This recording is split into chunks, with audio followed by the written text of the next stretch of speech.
Gibone, Mana Kumaga Soludo, Soludo via Ganalio, Mana Mogana Jelon, Annie Bego, Mamma after Magoyan and Barasoludo Vio, Ma Viano, all of my Yokinas to get you go to Zanambara, Mama, no, Viano, Marinos, William, over the Kulganamba, Adema, Soludo, Mawili Bogibone, Ma, one manager, and Wiley Gagango, Mamma, So what you just listened to is what is called Egara or Idolu or Mbem. Well, depending on what dialect you speak, the name will change from place to place, but every Igbo person would recognize this. But this is also one of those cultures that is quickly dying. And one quick question, do you think this culture should go away, or do you think this should totally come back?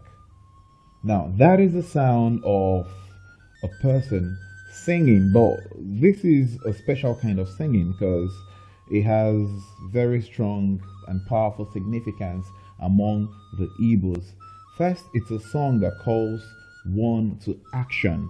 It is not a song that is done for entertainment purposes, given, it could entertain, but in a very strange way, because this is the fight that spurs the champions on to fight.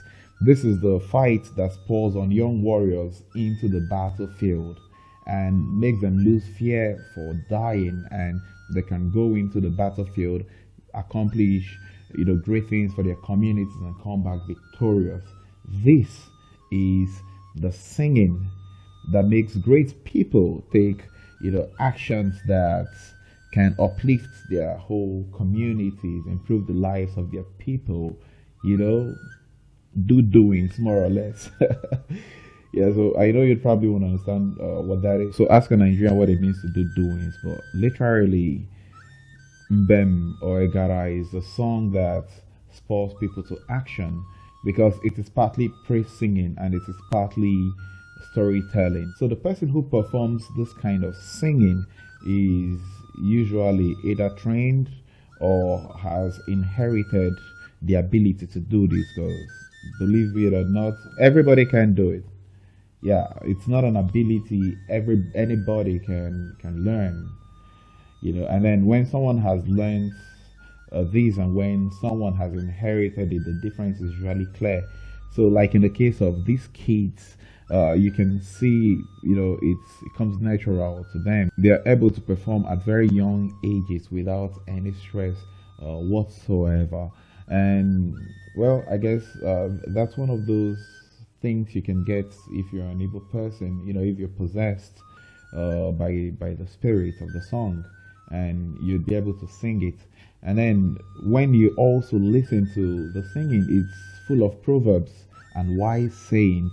And these are things you just don't pick up on the road. These are mysteries that come from the heart, full of deep, rich cultural meaning, and they are able to weave them in such a way that they all come together to tell a story, to pass a message, to spur a person or community to action.